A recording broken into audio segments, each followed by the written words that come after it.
नमस्कार मित्रों, मेरे बालों पे ज्यादा ध्यान मत दीजिएगा।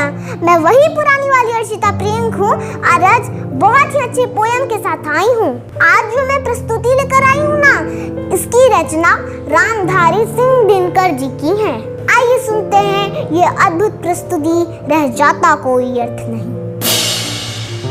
नित जीवन के संघर्षों से जब टूट चुका हो अंतर मन, निज जीवन के संघर्षों से जब टूट चुका हो अंतर मन, तब सुख के मिले समुंदर का रह जाता कोई अर्थ नहीं, रह जाता कोई अर्थ नहीं।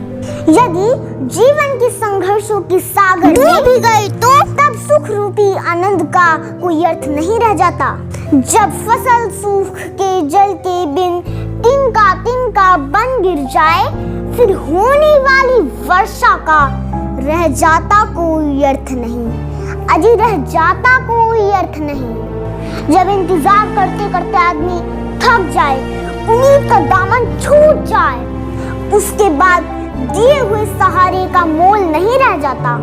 संबंध कोई भी हो लेकिन, संबंध कोई भी हो लेकिन यदि दुख में साथ न दे अपना, फिर सुख में उन संबंधों का रह जाता कोई अर्थ नहीं। समझे?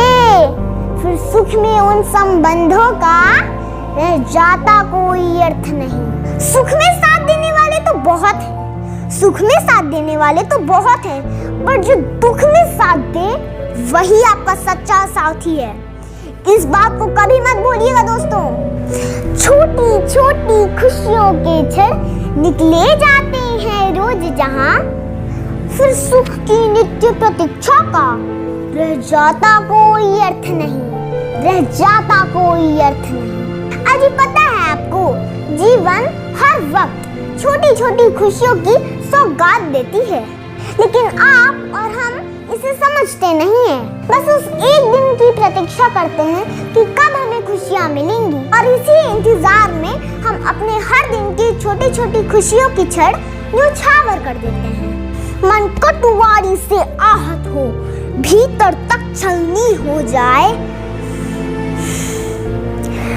मन कटुवारी से आहत हो, भीतर तक छलनी हो जाए, फिर बात कहे प्रिय वचनों का रह जाता कोई अर्थ नहीं, रह जाता कोई अर्थ नहीं। अस्त्र शस्त्र उतना घायल नहीं करते जितना आपके प्रिय जनों की कटुवारी करती है।